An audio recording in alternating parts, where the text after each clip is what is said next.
এই জগতে এমন এক স্থান আছে যেখানে সময় থেমে যায়, যেখানে দুঃখ নেই, অভাব নেই, সেখানে আছে শুধু প্রেমোদ আর ভক্তি।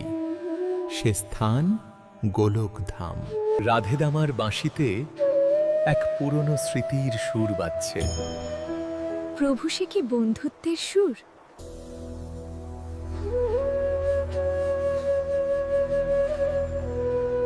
হে প্রভু, আমি তো গরিব ব্রাহ্মণ, আপনার ধামে আসার যোগ্য কি আমি?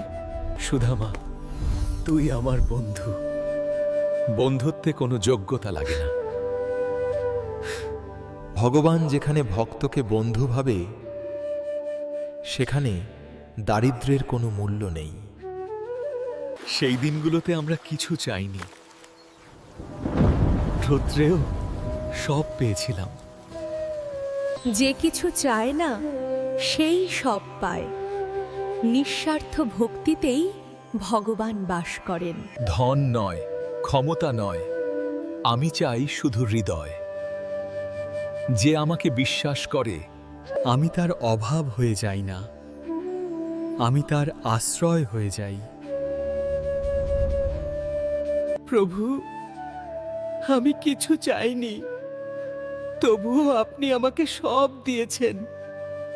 এই গল্প শুধু সুধামার নয়, এই গল্প আমাদের।